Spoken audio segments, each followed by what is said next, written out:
말씀은 베드로후서 보십니다. 베드로후서 3장 18절 한 절 봅니다. 베드로후서 3장 18절 한 절 차이신 줄 알고 우리 한 목소리로 합독합니다. 오직 우리 주 곧 구주 예수 그리스도의 은혜와 그를 아는 지식에서 자라가라. 영광이 이제와 영원한 날까지 그에게 있을지어다. 할렐루야. 헨리 크라우드는 말하기를요, 모든 생명체는 두 가지 과정을 밟는 성장과 노화다, 이렇게 말했습니다. 무엇이라고요? 성장과 노화. 우리 인생이라는 것은 어린아이 때는 계속 성장만 할 것 같지요. 그런데 시간이 지날수록 노화해 가는 것이에요. 그래서 우리 인생이 겪어야 될 그 과정은 성장과 노화, 이렇게 헨리 크라우드는 말하고 있습니다. 오늘 본문에 보면요, 오직 우리 주 곧 구주 예수 그리스도의 은혜와 구주 예수 그리스도의 은혜와 그를 아는 지식에서 어떻게 하라는 겁니까? 자라가라 라고 말합니다. 자라가라는 것이죠. 예. 다시 말씀드리면 오늘의 핵심 단어는 예수 그리스도의 은혜와 그를 아는 지식에서 자라가라, 자라가라 하는 얘기입니다. 오늘 베드로 사도는 당시 구독자들에게, 오늘 저와 여러분에게 예수 그리스도를 알아가는 지식에서 자라가라는 것입니다. 이 말은 계속해서 성장하라는 거죠. 끊임없이 성장해 가라는 것입니다. 자라가되 두 가지 측면에서 은혜와 저를 아는 지식, 그러니까 예수 그리스도를 아는 지식에서 자라가라는 것입니다. 여기서 말한 지식은요, 우리가 살아가면서 축적된 어떤 정보를 말하는 것이 아니죠. 정보를 말하는 것이 아니고 예수를 아는 지식을 말하는 거죠. 할렐루야. 예수를 아는 지식은 무엇을 통해서 알 수 있습니까? 성경 말씀을 통해서 예수님의 성령의 도우심으로 우리가 예수는 누구인가에 대해서 알아가는 것입니다. 하나님은 누구신가? 예수는 누구신가? 예수는 왜 그리스도인가에 대해서 우리가 알아가는 거죠. 그래서 우리가 성경을 통해서 성령님의 도우심을 통해서, 도우심에 힘입어서 우리가 예수 그리스도를 더욱더 깊이 넓게 알아가는 지식이 계속 자라가야 되는가, 이렇게 말씀하고 있습니다. 다르게 말하면요, 영적 성장이란 하나님을 알게 될 때 있게 되는 것이에요. 영적 성장이라고는 하나님을 알지 못할 때 자랐다고 말할 수 없지요. 예수 그리스도를 모르고 있는 상태에서 자랐다고 말할 수 있지요. 말할 수 없는 것이죠. 영적 상태라고 하는 것은 예수 그리스도를 알 때, 또 하나님을 알 때에 일어나는 것이 영적 성장인 것입니다. 바로 뒤에 요한일서 2장 12절 한번 가봅니다. 요한일서 2장 12절로 14절 같이 한번 읽어봅니다. 시작. 자녀들아, 내가 너희에게 쓰는 것은 너희 죄가 그의 이름으로 말미암아 사함을 받았으며, 아비들아, 내가 너희에게 쓰는 것은 너희가 태초부터 계신 이를 알았으며, 청년들아, 내가 너희에게 쓰는 것은 너희가 악한 자를 이겼음이라. 다시 14절. 아이들아, 내가 너희에게 쓰는 것은 너희가 아버지를 알았으며, 아비들아, 내가 너희에게 쓴 것은 너희가 태초부터 계신 이를 알았으며, 청년들아, 내가 너희에게 쓴 것은 너희가 강하고 하나님의 말씀이 너희 안에 거하시며 너희가 흉악한 자를 이겼습니다. 이렇게 말씀하고 있죠. 우리가 오늘 본문의 말씀도 중요하지만 우리가 본문의 말씀을 근거로 해서 영적 성장하라, 이런 제목을 가지고 함께 은혜를 나누고 있는데요, 그 말씀에 이어서 지금 우리가 합독했던 요한일서 2장 12절 14절 말씀 굉장히 중요합니다. 이 말씀을 보면, 다시 말씀드리면, 영적 면에서 아이들의 특징이 무엇인가? 영적인 아이들, 영적인 아이들의 특징은 무엇인가? 또 영적인 청년들의 특징은 무엇인가? 또 영적인 아비의 특징이 무엇인가에 대해서 설명하고 있습니다. 어디세요? 요한일서 2장 12절로 14절까지. 그러니까 12절에서 13절은 이제 그의 이름으로 말미암아 제사함을 받았고, 13절에 또 이를 알았으며, 또 13절 끝부분에 보면 그로 말미암아 악한 자를 이기었다 이렇게 말하고 있어요. 승리했단 말이요. 어떻게 해요? 예수를 알아갈 때부터 승리는 이루어지는 것입니다. 이렇게 말하고 있어요. 예. 사람들은요, 자신의 나이가 몇 살이든 간에 관계없이 예수를 믿는 그때에 거듭났다 이렇게 말할 수 있는 것입니다. 육체의 나이가 100살이라 할지라도 예수를 모르는 상태는 그 사람을 어떻게 얘기합니까? 죽었다는 거지요. 죽었다는 거예요. 그러나 그 사람이 어떤 나이가 10살이든 7살이든 상관없이 성령님의 도우심으로 예수를 아는 순간 그때 거듭났다 이렇게 말하는 것입니다. 여러분 다 잘 아시다시피 요한복음 3장에 가보면 바리새인 니고데모에 대한 이야기가 나오죠. 거기서 예수님께서 하신 말씀을, 이 거듭남에 대한 말씀을 이해하지 못하고 나이가 꽤 많은, 적어도 짐작에는 50이 넘었을 것 같은 그런 나이임에도 불구하고 예수님께 이렇게 질문하죠. 어떻게 우리가 다시 태어날 수 있습니까? 나이가 50이 넘었는데, 50이 넘었는데 어떻게 우리가 다시 태어날 수 있습니까? 우리가 다시 태어나려면 어머니 뱃속에 다시 들어갔다 나와야 됩니까? 이렇게 묻지 않습니까? 니고데모가요. 여기서 다시 태어난다는 것은 방금 전에 설명했듯이 영적인 갓난아이를 표하는 것입니다. 예수를 막 아는 순간 거듭났다는 거지요. 이제 막 태어났다는 것입니다. 영이, 죽었던 영이 죽었다는 것은 무엇입니까? 죄로 인하여, 죄 싹서 사망이지요. 죄로 인하여 죽었던 영이 예수를 알므로 말미암아 내 속에 영이, 하나님을 아는 영이 살아났다는 얘기입니다. 회복됐다는 얘기예요. 회복되는 순간 우리는 거듭났다 이렇게 얘기를 한단 말입니다. 누구든지요, 예수 안에 있으면은 그때부터 그는 새로운 피조물이에요. 하나님으로부터 애초에 에덴 동산에서 아담과 하와를 지었는데 하나님의 피조물이죠. 그런데 그들이 하나님 앞에 죄를 범함으로 말미암아 실랑을 했죠. 그러니까 에덴 동산에서 쫓겨났어요. 죽었단 말입니다. 하나님과 단절됐어요. 그런데 그로 인하여 모든 인류의 영이 죽은 상태였지만은, 그러나 예수를 암으로 말미암아 성령님의 도우심으로 예수를 알았을 때 새로운 피조물이 된다는 것입니다. 새로운 피조물이 하나님의 새 가족이 되고 새롭게 거듭난 사람이라고 우리가 말할 수 있는 것입니다. 그렇다면 영적으로 성장한 단계 특징이 있습니다. 첫째는 영적인 갓난아이예요. 조금 전에 말씀드렸죠. 영적인 갓난아이입니다. 영적인 갓난아이는 예수 안에서 갓 태어난 사람을 말하는 것이라고 여러분 잘 아실 겁니다. 그리고 영적인 갓난아이는 젖을 먹을 뿐만 아니라 밥을 못 먹잖아요. 고기를 못 먹잖아요. 식물 못 먹잖아요. 영적으로 갓 태어난 아이는 젖을 먹지 못할 젖만 먹고 살 뿐만 아니라 여러 가지 병에 대한 저항력도 매우 약하다는 것을 우리가 잘 압니다. 그리고 이때는 병에 감염되기 쉬울 뿐만 아니라 아직 항체가, 병에 대한 저항력이 충분한 것이 아니기 때문에, 이길 만한 힘이 없기 때문에 어떻게 합니까? 예방주사를 맞잖아요.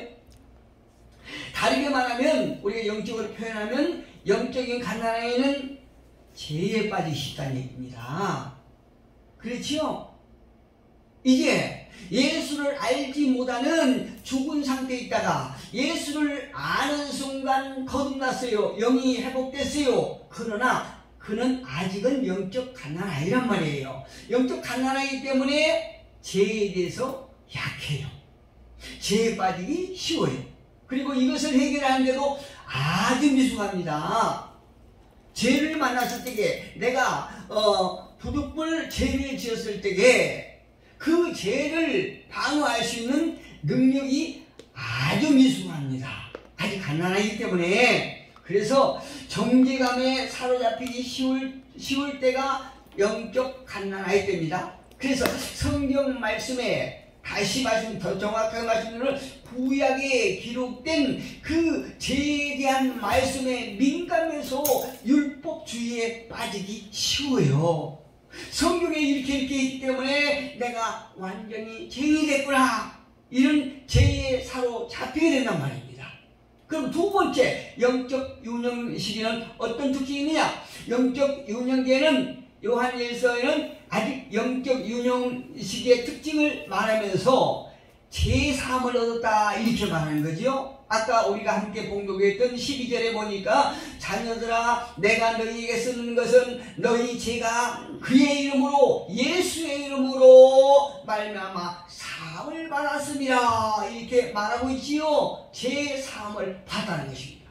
또 그 다음에 보니까 아비들아 내가 너희에게 쓰는 것은 너희가 태초에부터 계신 이를 알았습니다. 태초에부터 누굽니까? 하나님 예수를 알게 되었다라고 말하겠어요. 그리고 또 한 가지 있지요. 청년들아 내가 너희에게 쓰는 것은 너희가 악한 자를 이겼습니다. 할렐루야. 하나님의 백성을 마귀의 속을 놓고는 그 죄, 어둠의 악한 자를, 이 악한 자를 이겼다는 거죠. 우리의 능력으로 아니죠. 예수님의 십자가의 죽으심으로 승리했다는 거죠. 예수님께서 말씀하신 십자가에서 다 이루었다 말씀하시죠. 예, 이 너희가 예수를 알므로 말미암아 죄 사함을 얻었고 아버지를 아는 지식이 우리에게 있었고 그로 인하여 너희가 승리했다. 어디서? 악에서 승리했다 이렇게 말하겠어요. 영적 아이가 주님 앞에 나아가려고 할 때마다 원수마귀는 어째 갓난아이를 말합니다. 지금 제가 영적 갓난아이는 주님 앞에 나아가려고 할 때마다 원수마귀는 과거에 지었던, 언제요? 예수를 알기 전에 지었던 죄의 목록을 들여대면서 너는 죄인이야. 어떻게 네가 죄인으로서 예수 앞에 나갈 수 있어? 네가 어떻게 예수를 믿을 수 있어? 정죄한단 말입니다. 그래서 갓난아이 때는 하나님의 은혜를 모르기 때문에 막 태어났음에도 불구하고 태어났기 때문에 아직 죄에 약하기 때문에 구약의 율법을 그대로 정해서 내가 옛날에 이러한 죄를 졌지, 내가 이래서 예수를 믿기 전에는 참 마음으로 졌고 어떤 말로 졌고 행동으로 졌고 생각으로 졌고 이러한 죄를 졌지, 나는 아버지 앞에 나갈 수 없어, 하나님 앞에 나갈 수 없어, 이러면 못 나가야 된다는 것입니다. 그래서 죄책감을 갖게 되고 제 의식 속에서 예수님과요, 여러분, 예수님과 우리가 친밀함을 갖지 못한 가장 큰 원인은 무엇입니까? 죄가 가로놓였기 때문에 그러는 것이에요. 죄가 갖고 있기 때문에. 그런데 이미 예수님께서 저와 여러분을 대신해서 십자가에 죽으심으로 우리의 죄의 대가를 다 지불했어요.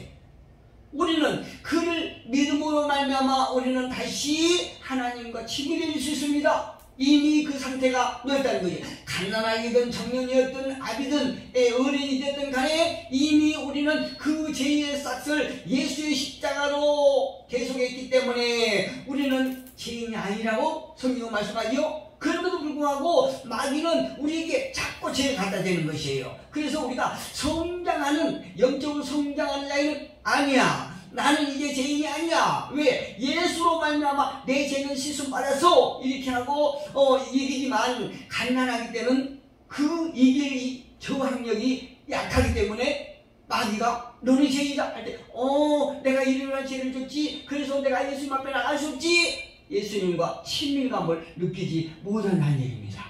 그러나 유년시기 때는 어떻습니까? 유년시기 때는 이런 과정을 통과했기 때문에 예수님의 대속 제물을 하여 죄사함을 확신하게 되는 거예요. 방금 전에 말씀드린 것처럼 내가 예전에는 과거에는 죄로 인하여 마귀의 백성이었지. 그런데 이제는 예수님께서 십자가에 죽으심으로 나는 제3을 얻었다. 이건 확신을 갖게 되는 거예요. 영적 유년기 때 말씀 이야기했죠.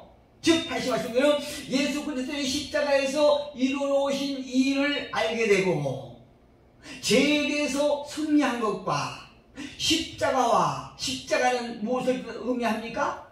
죄를 의미하지요. 죽음을 의미하죠. 십자가와 이제 죽었던, 그러나 예수님께서 나를 대신해서 십자가에 죽으심으로 말미암아 그 은혜의 힘을 입어서 예수님과 함께 부활의 능력 안에서, 누가요? 저와 여러분이 부활의 능력 안에서 예수 그리스도의 구속의 사역을 확신하는 삶을 살게 되는 것입니다.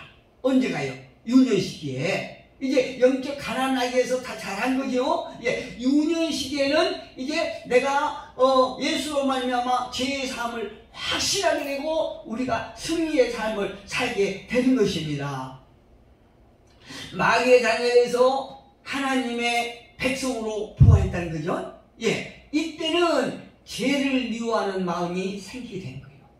그래서요, 우리가 목사가 되고 장로가 되고 권사가 됐지만 내가 이것이 죄다 한 것을 알면서도 자꾸 그 죄를 반복하는 거거든요. 자기가 권사지만 집사지만 목사지만 전도사지만 직분은 장로고 집사고 전도사고 목사지만 죄를 거부하지 못하면요 아직도 영적 가난한 상태입니다. 유년 상태도 안 됐다는 얘기예요. 가만히 보면 목사들도요 어제 지었던 죄를 똑같이 지는 사람들이 있어요. 알면서 진다는 거죠. 내가 너무 약하여 내가 불의불식간에 지은 죄라면 하나님 앞에 내가 연약하여 내가 오늘 똑같은 죄를 졌습니다. 이렇게 회개해야 할 명목이라 생기지만 이것이 죄인 줄 많이 알면서도 내가 고의적으로 죄를 졌다면 그 사람은 아직도 구원을 받았지만 영적 갓난아이라고 얘기할 수 있습니다. 자기가 말로 목사니 장로니 권사니 아무리 떠들어대도 그 사람은 영적 상태는 아직 갓난아이라고 얘기를 할 수 있습니다. 이때는 죄를 미워하는, 이제 유년기가 되면 죄를 미워하는 마음이 생기고 하나님을 경외하는 법을 배워가게 되기 때문에 그러는 거예요. 유년기에서 아주 중요하고 예수 그리스도의 제자로서 살아가고자 할 때 중요한 그런 한 가지였습니다. 그것은 무엇이냐면 아버지의 사랑을 알게 되는 거예요. 유년기 때는. 여보세요, 여러분, 갓난아이 때요, 갓난아이 때는 아무리 엄마가 그를 사랑하고 아버지가 사랑해도 모르잖아요. 젖만 주면 좋아해요. 그런데 유년기 때는 달라요. 이제 아이가 성장해서 이제 뭔가 생각을 할 줄 알고 느끼고 할 때는 이제 엄마가 아빠가 나를 사랑한지 아닌지를 알게 된단 말이거든요. 다시 말씀드리면 우리의 삶 속에 거듭나게 되는 것은 거듭난 것이 첫 번째라고 한다면 두 번째 전환점은 하나님 아버지를 아는 것입니다. 이것이 정말 놀라운 전환점이에요. 우리가 신앙생활을 함에 있어서요, 다시 말해서 하나님을 아버지라고 알지 못하는 가장 큰 이유 중 한 가지가 있는데요, 그것은요 육신의 아버지로부터 제대로 된 사랑을 받아보지 못한 사람은 하나님의 사랑을 받는데, 하나님의 사랑을 체험하는데 아주 큰 장애가 됩니다. 아주 큰 파괴가 돼요. 저도 이런 상황에서 굉장히 어떤 갈등을 하고 패션 마크를 이렇게 제시하고 이렇게 해왔는데요, 저도 아버지의 사랑을 전혀 받지 못해보고 사는 그런 어린 시절이 있었기 때문에 내가 성령의 임하심으로 성령님의 강력한 체험을 했거든요. 그럼에도 불구하고 하나님을 사랑하는, 하나님께서 저를 사랑하는 그런 어떤 감정을 깊이 느끼지 못했어요. 하나님이 분명히 나를 구원하셨고 그로 인하여 나를 선택하셔서 예수 그리스도를 이 땅에 보내주시고 예수 그리스도의 피로 말미암아 내가 구원받았다는 것을 확신을 하면서도 일상생활에서 하나님의 사랑을 느끼지 못했다는 것입니다. 그 원인이 무엇입니까? 육신의 아버지의 사랑을 느끼지 못했기 때문에 우리가 지난 5월달에 가정의 특집으로 함께 가족에 대해서 우리가 함께 은혜를 나눴지요. 거기서 보면은 아버지의 사랑을 통해서 하나님께서 당신을 계시하겠다고 말씀드렸지요. 하나님께서 보이지 않지만 그래도 불구하고 이 땅에서 가족을 통해서 그 가족의 아버지를 통해서 하나님의 사랑을 알게 하시는 당신을 나타내는 당신을 계시하는 집단으로서 공동체로서 가정이 얼마나 중요하고 그 가족의 부모들이 얼마나 중요하고 또 부모의 열매가 자녀라는 사실을 우리가 함께 은혜를 나눴지 않습니까? 육신의 아버지로부터 제대로 된 사랑을 받지 못한 사람은 하나님의 사랑을 경험하는데 굉장히 문제가 있습니다. 영적 성장이 더디다는 거죠. 내가 아무리 죄를 졌어도 하나님께서 나를 사랑하신다는 것을 내가 느끼고 깨닫는다면 우리의 영적 성장이 빠른 속도로 살아게 되거든요. 그런데 그렇지 못한다는 것입니다. 이런 사람은 하나님께서 나를 있는 그대로, 이게 아주 중요합니다. 내가 연약하면 연약한 대로, 내가 잘났으면 잘난 대로, 내가 못났으면 못난 대로, 가졌으면 가진 대로, 갖지 않았으면 갖지 않은 대로 하나님은 나를 사랑하시는 것이에요. 그런데 그 하나님의 사랑을 실감하지 못한다는 거죠. 여러분, 탕자가요 아버지의 어떤 뜻을 거부하고 타향으로 나갔지요. 자기 복짓을 다 받아서 나가지 않습니까? 그런데 그 탕자가 받아간 그 재산을 다 탕진하고 오랜만에 들어왔어요. 그런데 들어왔는데 그 아버지는 자식 나갔던 집을 나간 탕자가 자식이 돌아왔을 때에 아버지가 어떻게 샀나요? 옷을 벗기고 새 옷을 입혀주고 신을 벗기고 새 신을 신겨주고 또 그에게 새로운 반지를 끼워주지 않습니까? 왜 네가 그랬냐? 이런 말을 하지 않아요. 하나님 아버지의 사랑이 이렇다는 거죠. 우리가 있는 그대로 부족하면 부족한 대로 우리를 사랑하신 분이 하나님이신 거죠. 그때는 나를 있는 그대로 용납하시고 사랑과 용서로 받아주시는 영적 아버지로 받아들이게 되는 것이에요. 육체의 아버지의 사랑을 많이 받았을 때에. 그러나 그때 조심해야 될 것이 있습니다. 무엇이냐면 영적 유년기가 되면 자기 자신을 영적 거인으로 착각하는 거지. 예. 여러분 사춘기 때 보면 여러분 다 사춘기 겪었겠지만 내가 나 혼자 무엇이든 다 할 수 있어요. 조금 전에 말씀드린 것처럼 탕자처럼 아버지의 도움 없이도 아버지의 어떤 보살핌 없이도 내가 무엇이든 다 할 수 있다고 생각해요. 내가 뭐든 다 할 수 있을 거라고 생각해요. 영적 거인이라고 생각해요. 내가 장성한 불가인이라고 생각하는 거죠. 예, 사춘기 때예요. 예를 들면 자기의 삶 속에서 어려움이 생기면 모든 것에 귀신들의 공격으로 생각하는 거예요.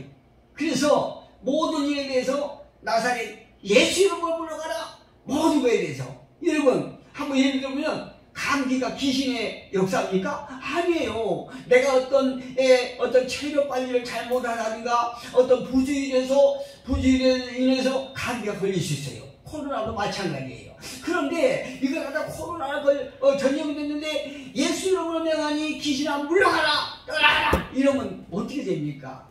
안 되지요.